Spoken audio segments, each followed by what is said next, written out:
There are a lot of people out here. Yeah. OK, cool. Hey, guys. I'm Owen. I'm Chief Word Officer at Mojang. I do some of the websites. I write some stuff for the games. And I'm currently in the process of redesigning Minecraft.net. But you might know this guy. This is Marcus, or Notch, as you might know him as. He's one of the founders of Mojang and the creator of Minecraft, which I think we all like. And we can thank him for that.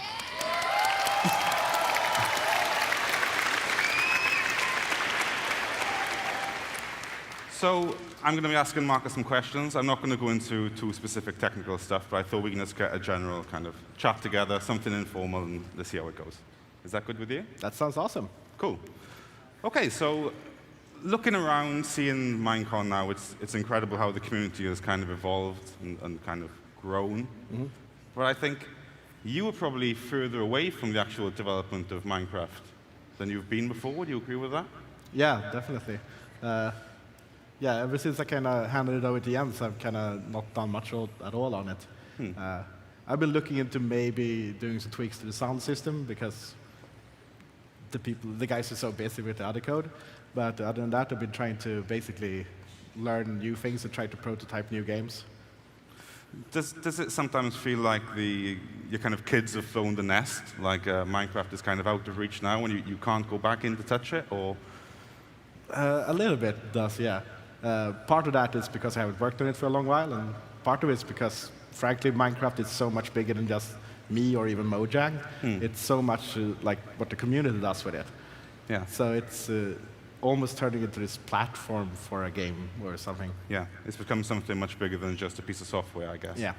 And like, I think MINECON is testament to showing how big it's actually got. Like, oh yeah, definitely. It's very impressive to see all the people coming here and then all the interesting panels going on and stuff.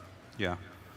So you mentioned that you do sometimes feel like kind of delving in and tweaking things. Like, do you think that that's something that you might do later on? Or, I mean, sometimes you guys chat, like you chat with the development team about how Minecraft's going, and you might talk technical details, but you don't really go hands-on with the code anymore. No, I think if I do more coding for it, it's going to be because it's a technical challenge that I find interesting, not because of like game design stuff. That the guys seem to be doing a great job of that on their own. That's awesome. Like you mentioned the mods there. I mean, so many people the community have taken on Minecraft and made it their own, I guess, in lots of ways. Do you kind of feel that?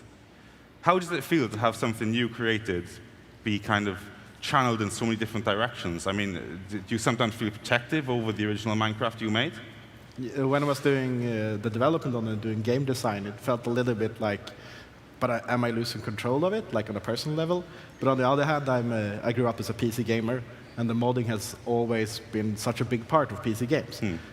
Even since, well, actually Wolfenstein and Doom, they really take the game and make it much more than it could be. So I saw it as a positive thing for the game. But then, as a game designer, it feels a little bit intimidating.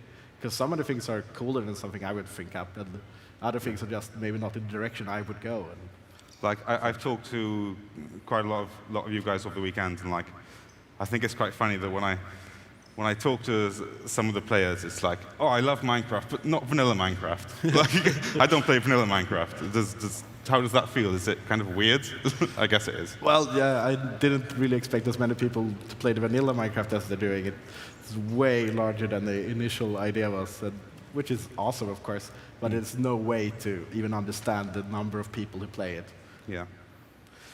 I think Minecraft is inspiring loads of players, different types of players, to kind of start dabbling in programming, whether they're using Redstone to create some cool creations or kind of going further into games development. Do you think it's a good example and a good way to bring people into programming?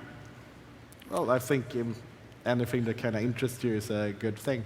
I try not to put too much emphasis on it being good for everyone to learn programming, because there's so many other things you could do. I, of course, find it kind of cool that people do it, because I'm a programmer, and if people want to do the same stuff I do, it feels like kind of cool to have that legacy go on. I think it kind of, since when I designed Minecraft, I made it for myself, and I'm a programmer. Maybe that's why some of that is shining through. Yeah. What about the way you use Java to create Minecraft back in the day? Do you think that's a good route for people to take? I don't really put any values in different programming languages. I think whatever makes you be able to actually finish a game is a very good thing to pick. So whatever that tool is. I think you have to sometimes, if it grows larger than you think it would, you might want to reconsider like faster languages that are harder to work in or something. But if you're just doing hobby stuff, then the most important thing is actually to be able to keep up the spirit of finishing the game. Back when I started Minecraft, Java was a much more, I would say, viable option for games. Ever since there's been like security issues and stuff with it, so they disable it in browsers. So you kind of only support like downloaded stuff in a good sense now. But I think the main benefit that Minecraft actually got out of using Java is that it was actually easy to make mods for it. If we'd written it in C++, it would be almost impossible. Cool. When I kind of look around on Xbox or PC or any platform really, there's a lot of games which are kind of inspired by Minecraft. There are some games which are arguably kind of clones of Minecraft. Where do you draw the line between those things? Where do you think when does it become something which I guess is a direct rip-off of Minecraft? I don't really mind direct rip-offs either. I think if you start to use the name or imply that it is Minecraft and things like that, then it's wrong because we need to be able to protect our product. But if you take the game ideas or the look and stuff like that without actually taking the exact textures, then I think that's cool. Some of them, maybe they get a little bit confident and start making into you saying that the game is better than Minecraft and trying to justify cloning it.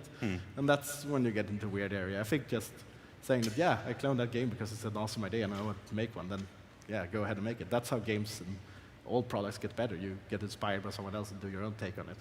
That's cool. That's cool. OK. So I thought we'd talk a bit about you as a person, if that's OK. Sure. So at the moment, it kind of feels like you are still the kind of boss of Mojang, I think. Not for me personally working there, but I think people think of you as the face of Mojang. Do you still feel like you're the boss, like you're the king of Mojang? The king of Mojang. I think not really in that sense. I think I more realized that I am the most visible person. And I am one of the founders, so of course I have probably the most say in the company if I ever feel really passionate about something. I try to be kind of cool and let people, if a lot of people disagree with me, I kind of go, well, okay. Obviously I'm either wrong or I'll get to laugh in their faces later. So but, it's more that I kind of realized that I have that position because of how it started, with basically just being me.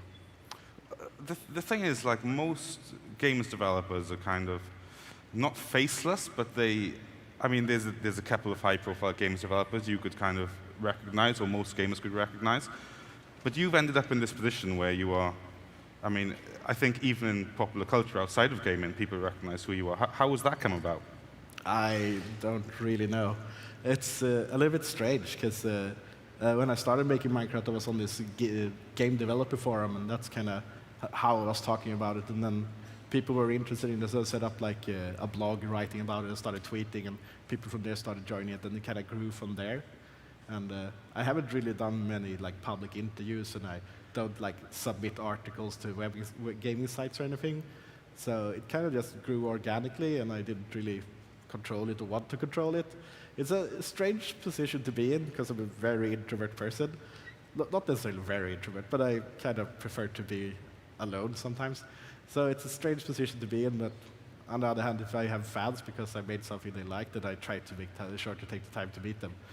Like in a big convention like this, it can get a little bit overwhelming. But like if people on the street see me and say hi, then I kind of just realize, well, I made this thing they like, and I should say hi. Do you think that whether it's the success of Minecraft or, everyone knows that you and Mojang has made a lot of money from it. Do you think that you've changed over the years as a person? Well, probably, but I also changed before any of this as well.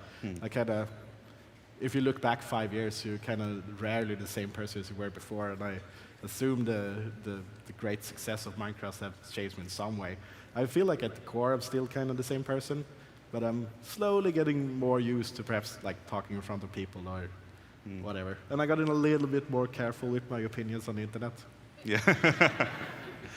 Like, that's another interesting thing, your kind of Twitter feed. Yeah. Like, your Twitter feed can kind of make or break a game. It can kind of literally break websites. It regularly does. Yeah. Like, do you feel that kind of with great power comes great responsibility thing now with your Twitter feed? I had a period where I kind of felt like that, and I was getting a little bit scared of it. But then I kind of realized that most of the people who are following, they're following because they kind of like the more personal touch on it, and not because I tried to turn it into something, I don't know, corporate or whatever.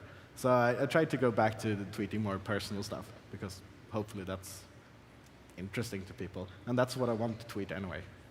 Yeah, I think people are interested in your opinion on stuff, regardless of the fact that you made Minecraft. I think you've got a good perspective on the games industry, and people respect that. Yeah, and a rule I set up is I never like tweet on request.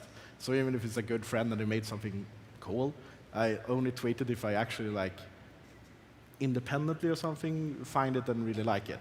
I mean, there's been a few exceptions, but I always kind of feel a little bit dirty if I haven't really done it for the right reason. Yeah. Have you regretted any tweets that you've sent? Yes. Have you have you deleted any? If probably. I usually keep it up because, I don't know. YOLO. Yeah, YOLO. Yeah, I think I've deleted one or two tweets. Well, probably if I had like a horrible typo and I tweeted it again and I tried to delete the original. But some Twitter clients don't show the delete, so they just show both of the tweets anyway. Like, talking about you changing, like, why don't you wear the fedora anymore? I don't know. I wasn't really wearing a fedora before I started Minecraft, and I happened to be wearing it at the time because Jacob mostly. And then when I was asked to send pictures to places I had the fedora on, and then it kind of became this image thing, part of the thing, and it was like easier for me to use it as an identity. Like when I'm at like MINECON or something, I could be like the guy in the hat that's Notch, and I could like also personally think like I'm Marcus now without the hat. But then I don't know. During the summer, it's very warm to wear a hat, so I did it for a long time, and now I get used to not doing it. I might put it back on when it gets snowy and cold because it's kind of nice to protect your head. Well, I do have hair; it's just receding. I think it's kind of awesome to see how many people wear fedoras at MINECON. Yeah, it's really kind cool. of like a sea of fedoras everywhere. Yeah. But it's cool. I mean, it's nice. It's nice to know you've influenced people's fashion sense as well as their gaming sensibilities. I don't know if necessarily following the fashion sense of a game developer is the best idea. So, I think you've discussed this previously, but it's quite interesting. Do you think of yourself as, is your strength as a game designer or a programmer? I think, if I have to be honest about it, I think I'm a stronger game designer than a programmer, partially because I'm self-taught and I have some bad habits there, but I identify primarily as a programmer, because that's the most fun, just programming and prototyping and playing and getting things to pop up on the screen and interacting with like user input and stuff. That's what I enjoy the most. Yeah. Recently, you've made a couple of kind of small little projects. You made Drop. You made Shambles. They're little tiny things, but were those the moments when you kind of, what brought on that drive to make those games? When I do like games program, I start with like small prototypes, and that's kind of how Minecraft started. And then I just explore this game mechanic for a while and see if it's interesting. I usually don't have the full picture until like, I don't know, a week or so into the picture, or the game, when I kind of see what I'm actually building. And sometimes something just sticks and I just complete it. Usually it's because it's a competition or something. Like if I do the Ludum Dare, like 48-hour gaming competitions, then you have a start date and an end date, and you can sit down and actually have to do it. And then I can actually complete things. But otherwise, if it's something that's actually feels like it's turning into something that could be something, then I try to finish it. I mean, we had 10 to the Sea back in the day, and that's not being made by Mojang anymore, but the community have kind of taken it on. Yeah. Like, I think one of the interesting things about Mojang is that we've got the opportunity to do that. Like, imagine if 10 to the Sea was kickstarted.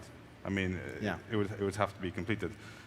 Do you think that we're going to continue in that vein, maybe trying different projects and then maybe not make them or maybe making them, or do you think we're going to have more regimented things that we're going to complete at certain times? I think that we should aim for a mix of it. I think there are some things we need to do, like we need to have the customer support and payment systems working, and those are kind of the big projects we need to do.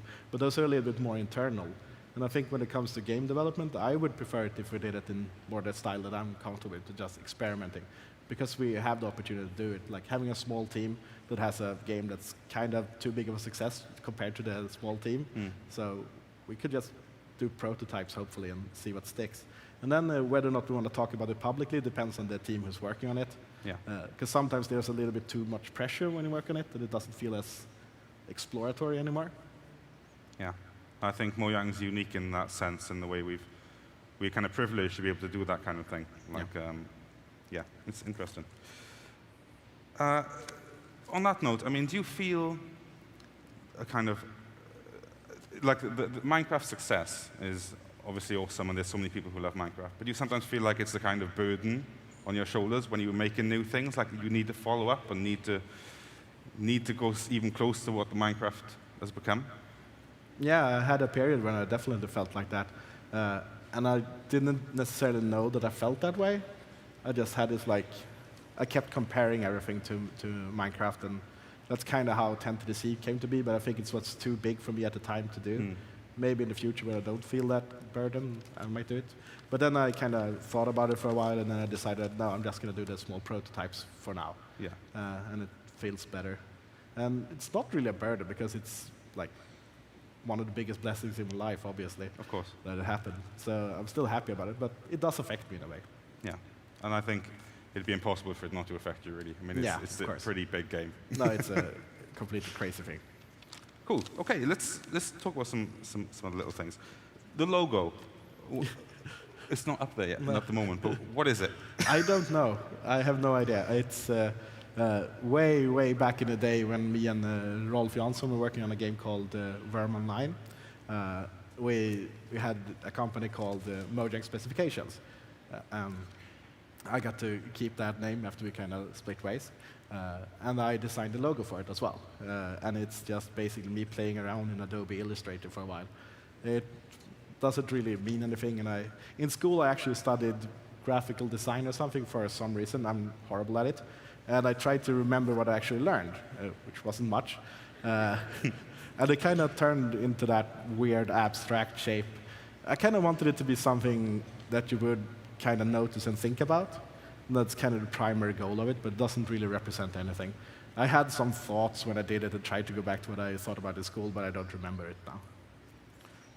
Like, talking about your artistic abilities and stuff, like Minecraft is made with programmer art, so it's kind of traditionally, I guess, you'd have placeholder art when the game's being developed, and then an artist would come in and kind of gloss over stuff and make it look better.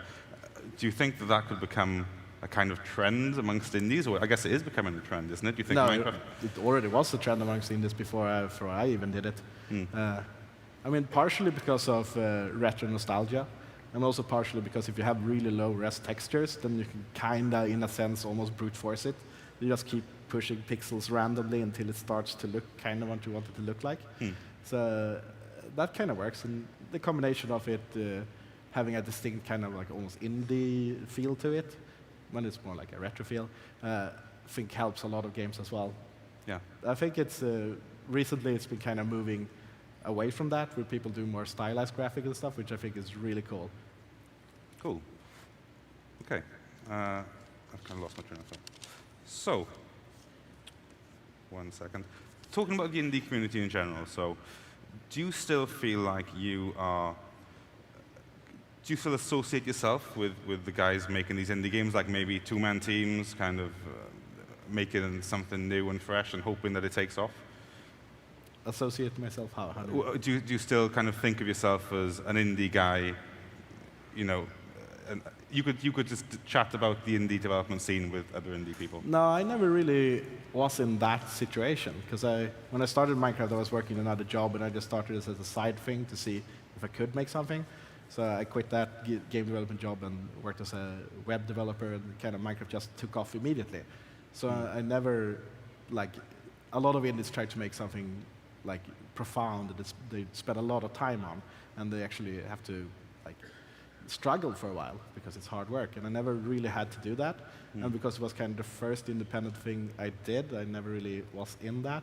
But it was definitely made in an indie sense, but it was kind of too fast for me to ever have felt really part of the indie community. I was actually in an indie community, but on a forum. When Minecraft started, I was trying to get into it, but it kind of grew a little bit too fast. But I definitely have like a lot of love for indie game developers, because that's where I see a lot of the coolest games coming. Like it's, I mean, we wouldn't never get a game like Super Hexagon out of EA. Yeah. So that's because they're these small teams who can kind of fulfill their dream of what their vision of a game? Both that, and because the audience sees it from a different context. If you get a game from a big publisher, you kind of expect it to be something different. Whereas, on the other hand, because the indie scene has grown so much and you kind of know what that is, you look at it with different eyes, and you can actually explore new game ideas and concepts and even styles, which is really cool. You quite often kind of kickstart games, and you're quite involved in we touched on it earlier, but in that kind of scene, do you feel like Kickstarter is just as viable a way to make games now as it was when it kind of first came out a couple of years ago? I don't know. I mean, it's viable for the people who have a great idea and have strong personalities, but I think if you have those two already, then it's probably viable to go other routes as well. So I don't necessarily see it as it being some big revolution. I just think it's another channel that they could use if you have something good and you have a strong personality. And Cool. it seems to work. I mean, hopefully there won't be too many big failures, because then people will get scared of Kickstarter. But Yeah. it seems to work so far. I guess now is the time where some Kickstarter projects are kind of catching up with themselves, and we're kind of seeing some little failures. But obviously, it's a cool thing. It's very nice.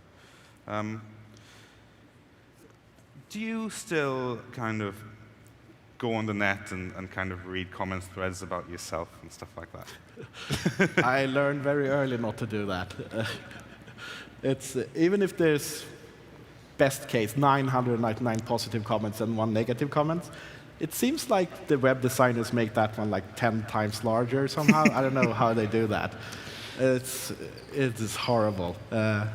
So I've got a little bit thicker skin, and I try not to read too many comments like that. Certain places you should definitely avoid. YouTube. I don't know how they sort their comments on YouTube, but they're never nice. Yeah, so I try to avoid that. One thing I've never done is I don't go back and like read interviews I've done or anything like that, because I don't want to second guess myself when I'm talking. And if I go back and read, I will go, I should have said that, and I should have said that. Yeah.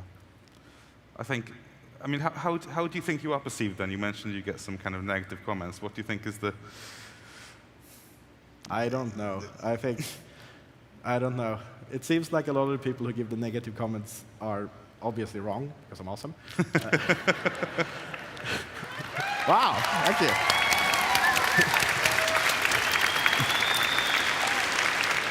But it's also, I'm a gamer, and we are very opinionated, often, for no reason. Like, you don't get people who like music get into big arguments about what the best band is. You will just go, oh, you like them? Well, I kind of prefer this. Whereas gamers get very emotional, and I do too. I don't know why. I've tried to think about it, but... Maybe it's because you spend so much time playing these things. Maybe. It kind of gets like ingrained into you. Yeah. So that's strange, but I kind of understand where they're coming from, because I've been in that situation. I've written horrible comments before. I don't anymore because I know how it feels like now, but it's, yeah, I can understand it. Minecraft is kind of penetrated popular culture, and as well as just games. Like, we've got games, for example, it's in Borderlands. It was recently featured, like, minor spoiler, in the Stanley Parable. Yeah, it's a spoiler. which we both love.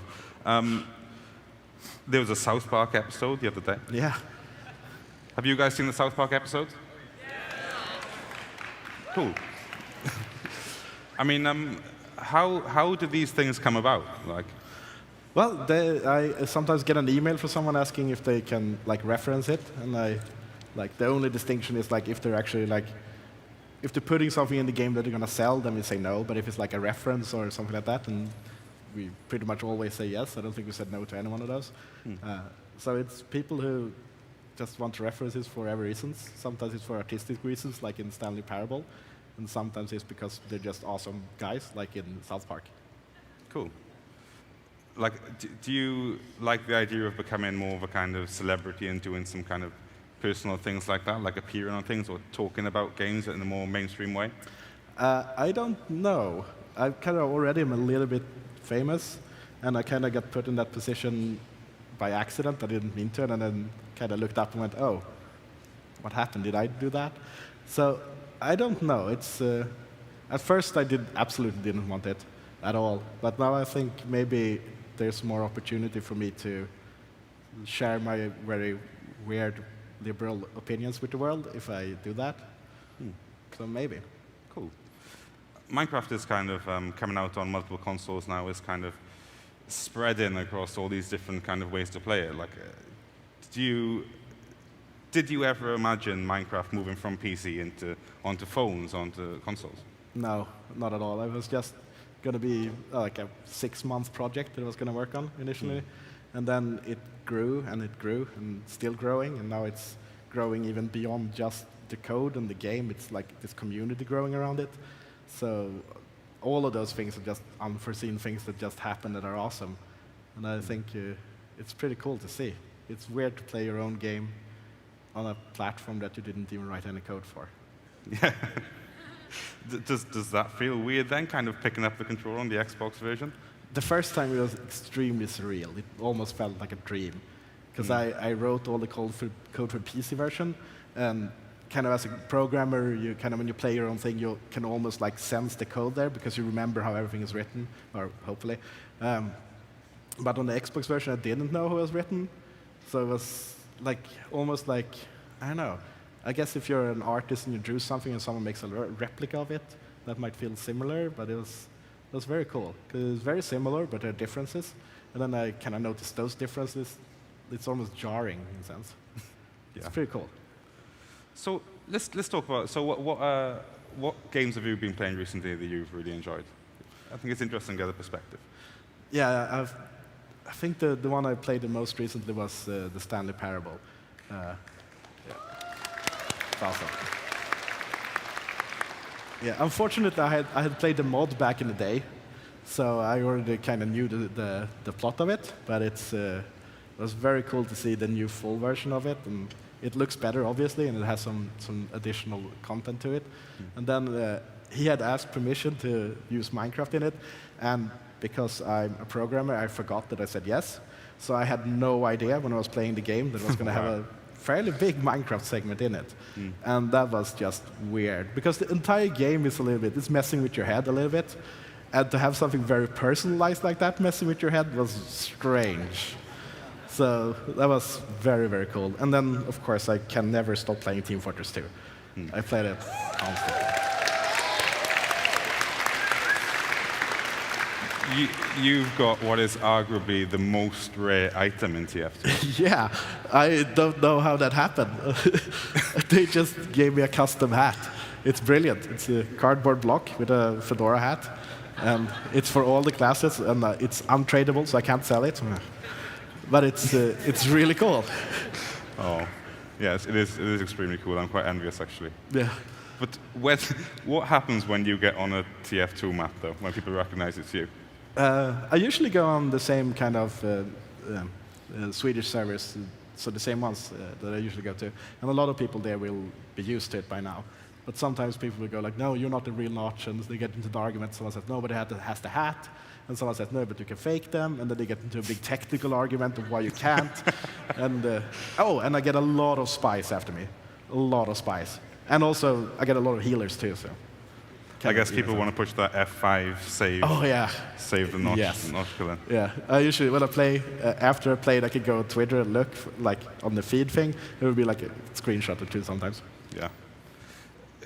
Back in the day, when you got killed in Minecraft, you dropped a golden apple. That's correct, isn't it? Yeah. I think I still drop a golden apple unless they demoted it to an apple. Yeah. Why did you do that? I don't know. It was a bad idea because I got killed constantly after I did it. I don't know. It felt like I wanted to do something for my own avatar, but I didn't want something to be like super braggy. I just wanted to be a little bit quirky and weird. So I did that for some reason. And it was also partially the golden apple was... no, I got it mixed up. I was going to lie about the history of Minecraft because I got my memories mixed up. Okay. Never mind. Talk amongst yourselves. What other games have you been playing? I don't know. I haven't been playing many these last couple of weeks because MINECON and nervousness. You played Fire Emblem on DS. You like that? Fire Emblem on DS, yes, I loved it. But I played in hardcore mode, so if a character dies, they're dead permanently. So I kind of kept reloading before that game, and I started just grinding to get the levels up. So I never actually beat the game, but it was a lot of fun. I was a big fan of Advance Wars. I played that a lot. So to have something fantasy and Advance Wars, it's kind of cool. Did you get into the whole cookie clicker phenomenon? A little bit. Yeah? Yeah. So many cookie clicker fans out there. How can you not be? Yeah, I agree. Yeah. I think it actually maybe should be illegal. I think it's ruining families. I started playing it, and then like a dark mist descended, and I woke up with so many cookies per second. It was immense. There's cookies everywhere. Do you have a cookie? Can I click a cookie? Well, you can click many cookies in that game. Can I click cookies? When was the last time you played Minecraft? Probably. There was a charity event with. I forgot to actually did it because now you ask me. And there was a bunch of people they were raising charity money for Child's Play. So I was in the chat for a while, and then they said if you donate, you can join the thing. So I donated, and I joined it, and then there was like I don't know 100 people running in circles, just whacking in the air, trying to kill each other, and it was incredibly fun. You spend loads of time watching speedruns of games as well, don't you? Yes, I do. What's the appeal of watching a speedrun of a game? Well, it started with me figuring out that watching like Let's Plays and stuff like that was a good way to fall asleep, because I'd watch like a Let's Play of a game I knew, like someone playing through Half-Life or something, and I would fall asleep.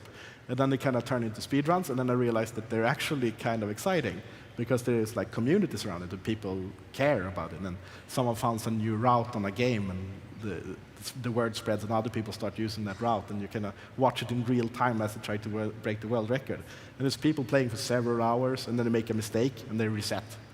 So, yeah. It's kind of exciting, actually. Yeah, I agree. It is fun to do. I haven't watched them. I mean, you watched them for hours. Yeah, I spent a lot of time. I think Mario 64 was one which you got quite Yeah, I watched it for a while, and then I don't know why I stopped watching that. I think the people who did that streaming was on a kind of awkward time zone for me. So then it turned into like GTA speedruns. And I'll tell you, GTA 3 speedruns are incredible. I mean, seriously, it's better than Twilight. Do you watch a lot of movies these days? Sometimes. I think so. What movie did I watch recently? Oh, yeah, that's a violent one. No, it was the Evil Dead remake. Don't watch it, kids. Do not watch it. No. Oh, cool. Well, I think we've got a couple of minutes. I don't know if it's worth getting one or two questions from the audience in. We can have a go. Yeah, that's a small amount of questions we could try. Yeah. Okay, let's get a couple of questions from the audience. If you've got a question for Marcus, walk slowly to the microphone. Okay, we're probably not going to get through that many even, so let's go. Okay. Okay. What do you think of Herobrine?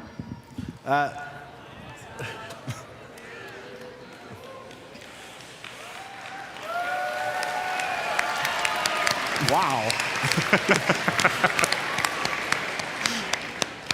What do you think of Herobrine? I believe he's a magical creature like a unicorn. Pretty much, yes. Oh, wow. Is there any I only specific just mod realized there's you two would consider cubes. adding to Minecraft? Sorry? Is there any specific mod you would consider adding to Minecraft? I personally never played that many mods, mostly because of the feeling like it was changing the thing I did, so I haven't played a lot of them. We have added a few mods. We kind of contacted the mod creator and integrated it to the game, like the fancy shading we have and a few other things. Oh yeah, would you consider signing this, please? We're not I going to do can't right signatures now. right now. Sorry. Sorry, dude. It'll just be a sign-in thing otherwise. Okay. How did you come up with the name Mojang, and what does it mean? It's a Swedish word. If you spell it the same way, but you have like 2 dots over the A, it's Mojang, which means gadget or gizmo or something like that. So it's a Swedish word without the dots. How did you come up with Notch? I basically just picked it. Back when I was a kid, everyone using computers kind of had their old cool nicknames, and I didn't know where they got them from. I just assumed people just made them up themselves. I think that's correct. So I just wrote down a bunch of different ones and just picked Notch. Thanks. How much money do you have?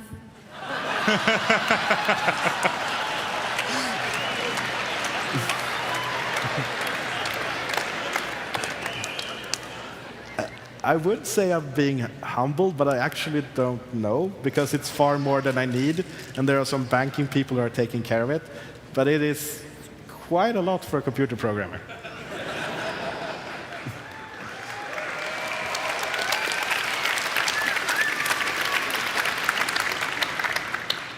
How did you invent the creeper? Okay, so the creeper. So all the mobs in Minecraft are written in code, because I don't know how to use 3D tools at all. So I just thought it was easier to just write it in code. And I was going to add a pig, but I accidentally, instead of making it long, I changed the wrong variable, so it became tall, and the feet were really close to each other. And I thought it looked really creepy, and that's actually where the name is from. And I just went, I have to keep this. This is so like identifiable and cool. Thank you. Did you buy a car yet? Sorry? Did you buy a car yet? I don't have a driver's license. Yeah, I live in Stockholm, and we have like subways everywhere, and it never really happened when I was younger.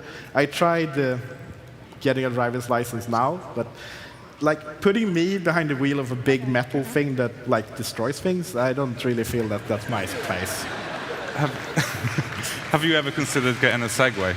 A Segway? Yeah. Oh yeah, I tried, one of the guys at Mojang Vu has one. He's driving around here. And I tried it, and I actually tried one earlier a few years ago, but they're amazing. Yeah. They're a little bit nerdy. I think you feel like a king on one of those. Oh yeah, you do. Yeah. I'm the king It's of the awesome. nerds. Hey, Would you like to join my dad's Minecraft server, Mineforgecraft? I've got business cards here if you would like to join. Join his Minecraft what? Minecraft, mineforgecraft.com. Oh, He has Mineforge a Lab. server. He's had it up for a few years, I think now, and he's got really good staff. And I was wondering if you would like to maybe join it. I'm having a hard time hearing what to say, but if it's a clan, I'd love to be invited. The Minecraft server, my dad does Minecraft server. Yeah, would you maybe we such a can hard time. take the Would you card like- and would you check it like out one? later. Yeah. Yeah. I can take the card and look at it. Sweet.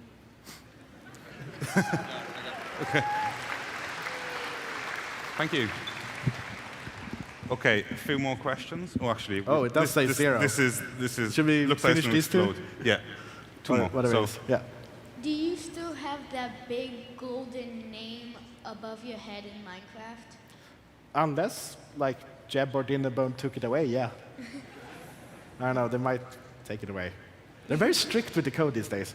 Thank you. okay, last question. I'm not sure if I'm saying this right, but why did you shelve the game 0x10C? If I'm saying it right. Well, when I started the game, I thought I had all these great vision ideas of what it could be, and I started developing it. And that's not really how I developed games before. It's more been, it's growing, and then after a while I figured out what it was. And once I actually got to the point where it's grown to the point where it had some kind of gameplay, I didn't really enjoy the gameplay. So I figured I could either just keep working on this because I told people I would, or I could just kind of cancel it. And that decision took a long time. I just kind of put it on ice and then started working on other things. And after a while I went, I'm probably not going to finish this. Thank you. Thank you. Thanks. OK, thanks, guys. That's the end of our interview. Well done.